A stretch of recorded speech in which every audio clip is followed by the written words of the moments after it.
when it comes to the priorities of any government, that you say that inequality and joblessness, price rise, they are all problems and issues that have to be addressed immediately.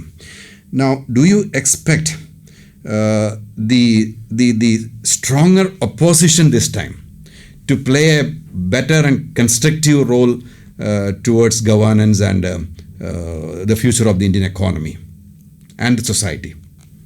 Dr. Biju, I look at the whole thing in a different way altogether. Because now the elections are over, the Lok Sabha is constituted. Now you see the drama between ruling party and the opposition party, or ruling party, or ruling alliance and opposition alliance. That's what you see. But you need to put that in context. You need to see that before the House is constituted, the fight was not between one political party and the other political party, between one alliance and the other alliance, between one leader and another leader.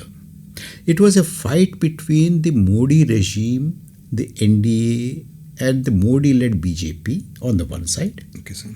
and the people of India on the other side. Now, the people have spoken, and in some way that is reflected in the way the House is constituted, which means that they have denied the ruling party, the BJP and Mr. Modi, the ability to form the government on their own. They had to depend on other people. Correct.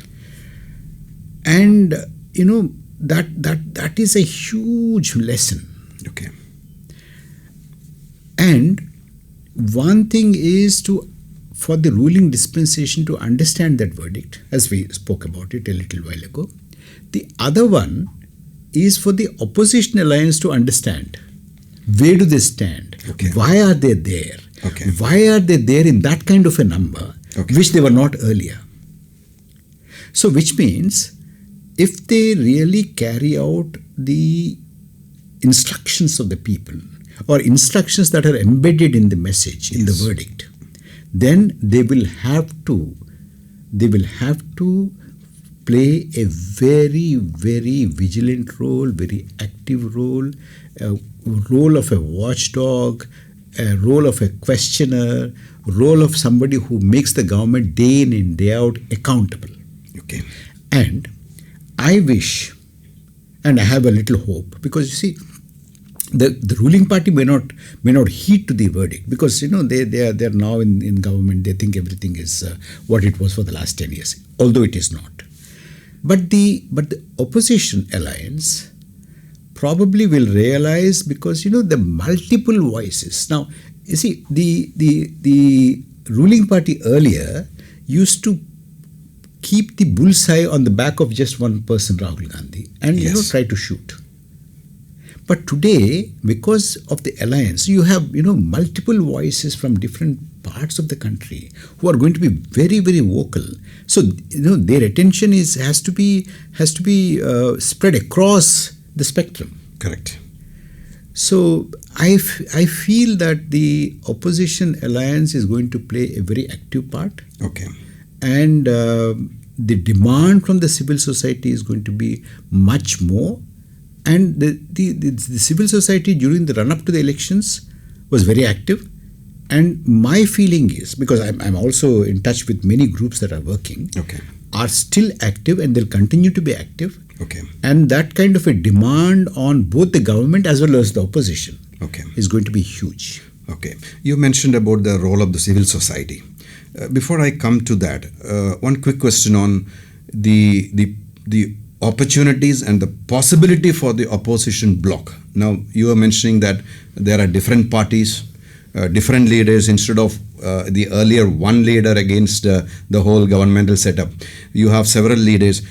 How do you see the cohesion and the unity among the opposition when we consider the NDA versus the India bloc? Probably I would say that the NDA is more coherent, more strong, powerful than the India bloc, which was set up only the previous night of the elections. So do you see that the opposition unity will grow stronger? See, I have a different view of this. Okay, sir. You are saying that NDA is very coherent. Yes. It looks coherent because Correct. it's in power. Okay. But look at the character of NDA. Not a single party, although it's a huge alliance. I think it's about 29 parties. And very oddly, there are 7 parties or 6 parties from Tamil Nadu itself, which did not win even a single seat. But still, there's a number. But Dr. Biju, if you notice closely, not a single political party is an ideological ally of the BJP. Correct. None of it. Yes. None of them is. Correct. So they're all there because BJP is in power. And some of them are there because BJP is in power and vulnerable. You can bargain, unlike before. Okay. And most of them are there not because they agree to the kind of project, the kind of philosophy or the kind of politics that Mr. Modi and the BJP under him do. Not that. They are there contextually. They are there for quid pro quo.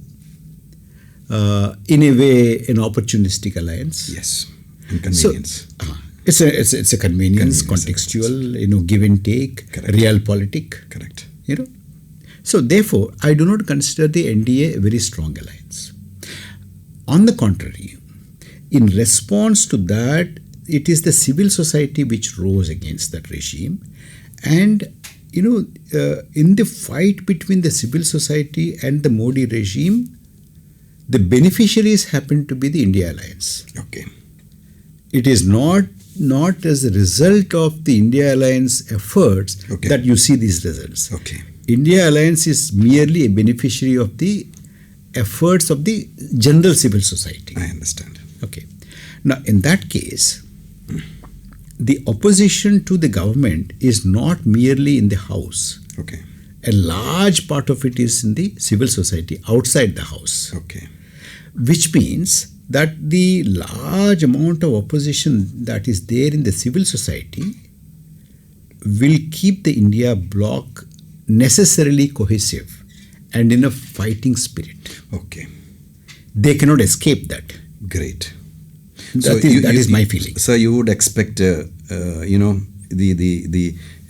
India bloc to play a more constructive role towards the future of India. Absolutely. Okay. Because you see, the civil society is going to bombard the India Alliance partners with petitions saying that you raise this issue, you raise that issue, you object to this issue, you don't vote for that, you don't vote for this, kind of a thing. Correct. And, at the same time, the civil society is also going to tell the government, don't go ahead with this, don't go ahead with that, Okay. that kind of a thing.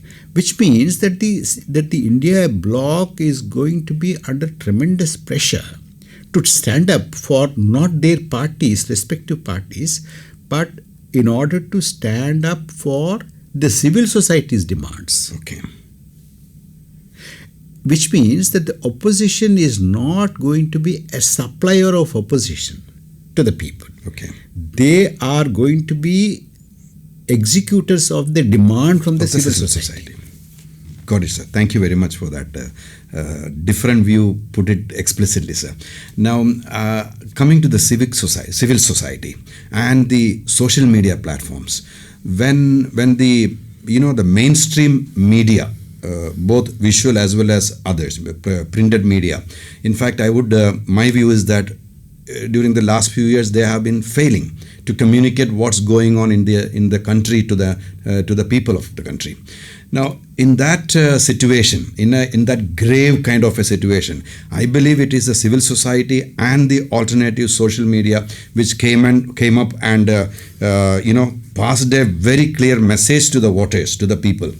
So, can you comment on how the civil society could influence our Indian polity and voting so largely during these elections? Oh yes, I think the civil society, as I said, I give the entire credit to what happened. When India was attempted to be taken away from its republican values of tolerance, democracy, diversity, liberalism, secularism, federalism.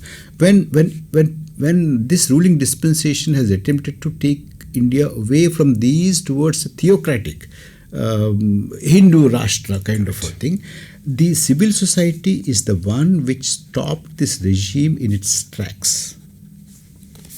It just held this regime by the scruff of its collar and forcefully dragged it back and put it now where it is. Okay. Now, in this, the mainstream media, the so-called mainstream media, just because they have their studios in Delhi and printing presses in Delhi or in Mumbai or such metros, they behaved as though they are a part of the I&B ministry. Yes. There is a division called DAVP. Okay. Directorate of Division of Audiovisual Publicity kind of a thing under the I&B Ministry. Okay. Most of the mainstream media, television, with a few honorable exceptions, most of the television media, most of the print media have become part of DAVP kind of a thing. Now, and these days, with the kind of technology that is available, civil society used social media so effectively. So many people have come on to platforms like YouTube, X, Twitter, and Facebook, and other things, and they have conveyed their message so clearly, and it reached people so clearly. For instance, somebody like this platform. Yes, the CU, Calicut University. Calicut University platform. This has reached, and this is reaching now. Okay. Unless tomorrow the union government clamps down on these also, we cannot say. But till then, there are avenues available, and these have played, I'm telling you, such an influential role in reaching out this message. Where when I speak to people, they tell me people have gone to very small villages and spoken to poor people. Those people have said the constitution is under threat. And those people who have gone there, they were shocked because, you see, they did not expect the poor people to think that the constitution is under threat. They thought constitution means, it's a concern for the rich people, educated people, middle class, upper middle class kind of a thing. No. This election, and that came about only because of the civil society and the role of the social media, which is available to them. These are the platforms. Because here, there are no gatekeepers. Correct. In fact, that is the benefit of the fourth industrial revolution for our people, right? That's true. Yeah, it's true. It's always good that cheap media is reaching homes. So it's more affordable. It's more affordable, and I'm very thrilled to hear the failure of the theocratic approach, wherein even in the Ayodhya, the constituency where Ayodhya, they are failing. I mean, the BJP and such. They lost the election. That's it. Yeah. So, what do you tell the students about the future for them in India, in terms of employment, in terms of opportunities? Most of the listeners of this radio station are students of the Calicut University. So what message do you have for them? You see, if you look at the present political dispensation, which has weakened, but it's still alive and kicking. So try to understand that this political dispensation has an economic philosophy and a social philosophy and a political philosophy which are inimical to the Indian ethos and our republican values. Okay. First, this has to be dislodged. Okay. Only then you will have opportunities for jobs, opportunities for education, opportunities for a decent living, opportunities for harmony, opportunities for growth, opportunities for fraternity. Everything is possible once this whole ideology is dislodged. Now, here is the challenge. This ideology has been there for a long time. the ideology which says that India belongs to one religion, India belongs to some people, India belongs to only, other people can live here, but they have to live under the hegemony of the Hindus, under the hegemony of the majority religion, under the hegemony of rich people. And, once they're good people, they will also share some of the spoils, and you can also have some jobs. The trickle down kind of a theory. Now, the challenge is that this ideology has been there for a long time. It is still there. It will be there. I'm not foreseeing a situation where this ideology is completely rooted out and they become zero. No. Okay. They'll be alive in some form or the other, in some size or the other. Okay. But the challenge is to keep that to a minimum size. Okay. They should be overwhelmed by the counter narrative. Correct. And understand that this particular majoritarian narrative has a huge, dedicated, motivated, hardworking army of people who are working day in and day out, not immediately expecting any rewards or recognition or results or photo opportunities. They're working. So, my question is this to the young people. When a majoritarian ideology, an unequal ideology, an ideology that keeps one section of the society privileged, the other section of the society disempowered, if that has an army working, which means an army of people working against the values of our constitution, my question to the young people is, please ask yourselves, is there an army to defend the values of the constitution? I see no army. I see no organized effort. So the challenge in front of the young people of this country is to make an organized attempt to defend the core values of our republic, the core values of our constitution. Okay. This is the challenge, and only then job opportunities, employment opportunities, self-employment or educational opportunities, opportunity for a decent livelihood, fraternity, mutual respect, tolerance. And to prevent, instances like the Manipur incident.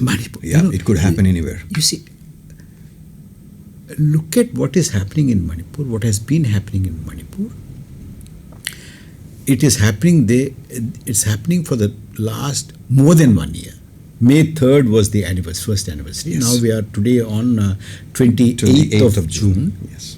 The government has absolutely spoken nothing. Even after re-election, the so-called re-election, the Prime Minister has not uttered a word. The Speaker of the Lok Sabha wants a resolution passed on emergency which was 50 years ago. Yes. And he has no concern about what's happening now in Manipur, right now, today, at this hour. He is not bothered, no resolution about that. Yes. The property immediate to the Chief Minister was burnt, or was it a minister's? It happens, yeah, and it continues. So we speak of the empowered and the disempowered. You spoke in terms of probably the empowerment of the majority versus the disempowerment of the non-majority and the people who are in the other side. And then we could also think in terms of economically empowered as well as dispowered.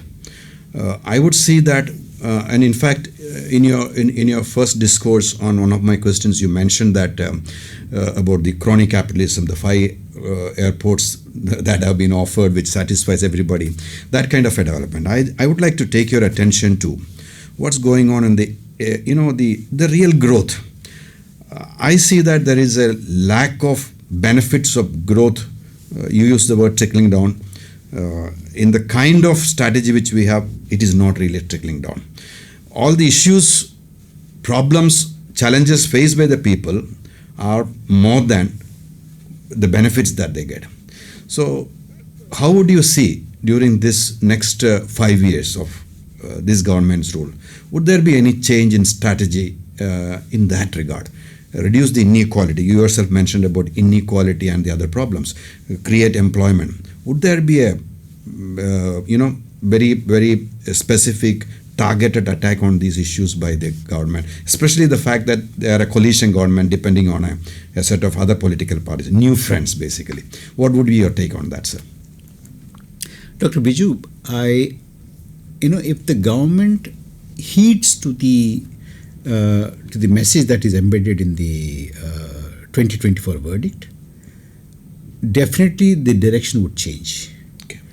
But I do not see the kind of signals that the government has, the ruling dispensation has understood the message that is embedded in the 2024 verdict. Okay. They think all is well, they've been endorsed.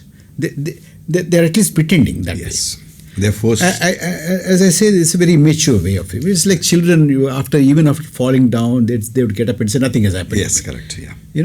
But a mature person would say, look, something has happened. Yeah. There's nothing wrong in admitting to limitations and vulnerabilities. Having said that,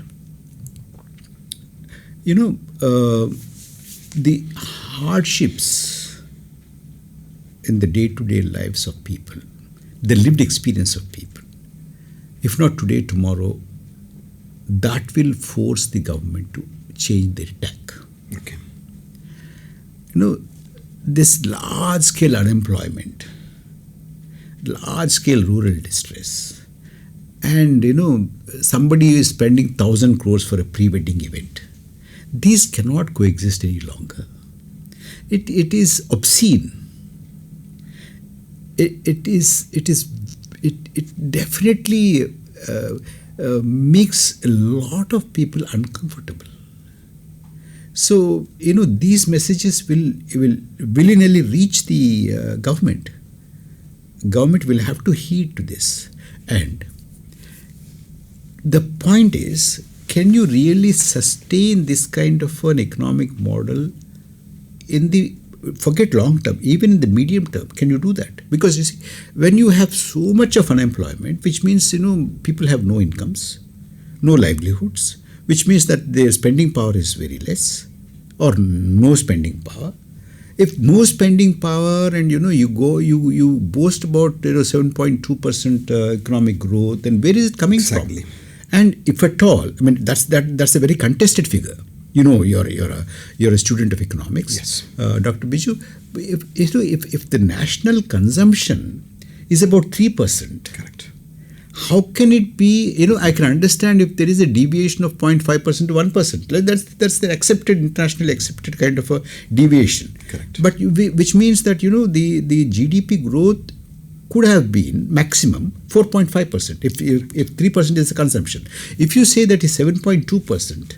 Where is that coming from? Correct. Unless it is inflated. That is contested. But even if, say for argument's sake, that it is not inflated, that it is real, which means that it is some type of a K-shaped kind of a growth. Okay. Where a large section is going down and a small section is going up. Okay. If that is the case, then how long can you really sustain? Can you have an island of prosperity in the midst of an ocean of poverty? Correct. Yes, sir. You said it rightly, and you're talking about the data, on GDP 8.2. Think of a situation where most of the time series data are broken. Yeah. We don't have the census happening. And I would like you to answer also to the community on the delay in the census, the delimitation exercises that are being planned, and how it's going to impact the polity as well as the economy, in your opinion. The census is delayed, and we don't know when it is going to happen. And my fear, you come from Telangana, and we live in Kerala. It's all about South India. And one of the fears that is raised in the literature is that once the census is done, the new delimitation exercise is completed, the role and the prominence of these southern states would decline. There is a fear about it. Can you talk to the community about that as well? Oh, I think we must all be very acutely aware of and conscious of this kind of danger that is probably impending. Okay. You see, Dr. Biju, even today in the Lok Sabha, South India doesn't really matter much. Let's admit that. I mean, you're talking about, what will happen if there is a delimitation. Yeah. Okay. That's going to be much, much worse. Okay. But today, look at, you have about how many seats of the entire South India put together? 139 Okay. or 140. And whatever is the verdict of this entire South India can be completely nullified by 2 or 3 states in the northern India.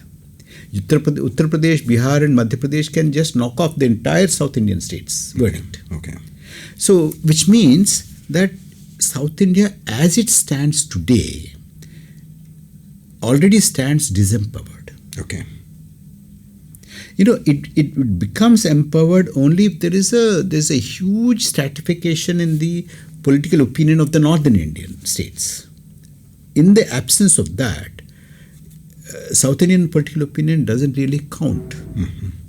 That is why, even if all the 5 South Indian states go against the BJP, still they can retain power. But, Yeah. So that's the majority that side. isn't North it? India. Yeah. Correct. So it is Even as per today's. as per today. As per today. Now, as you fear, because there is a better population control here, because of better education here, better nutrition, better primary health care facilities, mortalities is, child mortality is controlled, maternal mortality is controlled, health indices and per capita income. When incomes grow, the number of children in a family also reduce. These are the trends, better literacy and all that.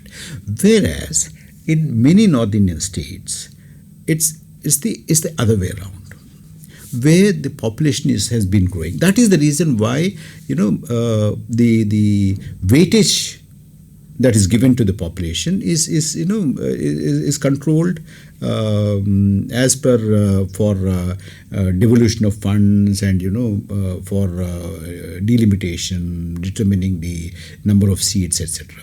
But then, if that particular clause is taken out and new delimitation is brought in, then the northern Indian states, especially 3 or 4 states, are going to have overwhelming numerical advantage over the rest of India, especially the South India. Okay. Now, it will be even further marginalized. Southern Indian states will be even further marginalized. That is political. Correct. The second thing is that, look at the devolution of funds. Yes. When it comes to devolution of funds, the federal spirit is now in tatters. Take, for example, the example of Kerala, Karnataka, Andhra Pradesh, even Tamil Nadu. Yes, precarious. Very precarious. Very precarious, yes. And for every rupee collected, there are people who have computed this. Some states are getting 7 rupees or 6 rupees, or some states are getting 30 paisa, 25 paisa. Correct. And then the government comes up to say that we can't do anything because there's a finance commission. Correct. But finance commission, according to finance commission, finance commission can only dictate the union government to distribute or devolve funds according to a formula, and that applies to only the consolidated fund of India. Okay. That is a fund which can be shared. Yes. Now there are finances which need not be shared. Okay. And they come from cesses and surcharges. Yes. Now, if you collect more funds, and this government is doing that, Correct. through cesses and surcharges, you're not accountable to, you don't fall under, that doesn't fall under the devolution of the Finance Commission recommendations. So these funds are utilized to punish or reward what they call the double engine sarkar. Correct. In that, the South Indian states fall into a different category, which are not treated properly by the union government. This particular under Correct. this particular dispensation. So both financially as well as politically, the South Indian states as on today are suffering. And if these kind of things go on, and on top of it, if the devolution comes as projected, then I think South Indian states will have a very, very tough time ahead. Correct. And our federal spirit will be very impacted. strained. Yes. Yes. Thank you, sir. And let us conclude the discussion. And you are mainly talking to the students of the university. One last message for the youth, the students of the university, sir. I want the young people, the student community, to be politically alive. Okay. That doesn't mean that you join a political party. It need not be. Okay. See, being politically conscious, being politically active need not be equated with being in a part of a political party, one party or the other. But one has to be alive, active in the social sphere with fully being politically conscious and spreading the political message. And the message, of course, is the message of the Constitution. Okay. Message of diversity, of plurality, of democracy, of secularism, of tolerance. These are the core values of our society. And we are a society and a state which is based on citizenship. Okay. And that citizenship is not predicated on your caste or your community, your religion, your language, your region, or where you reside. The citizenship is you are a native of this Country. And another point is that all of us should understand, be conscious that this country belongs to everyone. Nobody has more right over this country than anybody else. There are no two categories of citizens in this country. Correct. If our young people, it's they, because we are going to be around only for a few more years, but the entire thing has to be taken forward by the younger people who are now in the universities, who are now in the classrooms. So if they are conscious that this country belongs to everybody, I think this republic will be safe. Thank you, sir. Thank you for spending your valuable time with us. And I'm sure that this last message that you have put forward to the students will reach in the right ears of the students and the hearts of the students, and that they will remain socially and politically active forever and contribute to a great republic which would regain its prominence in the world. Thank you, sir, once again. Thank you, Dr. Biju. Thank you.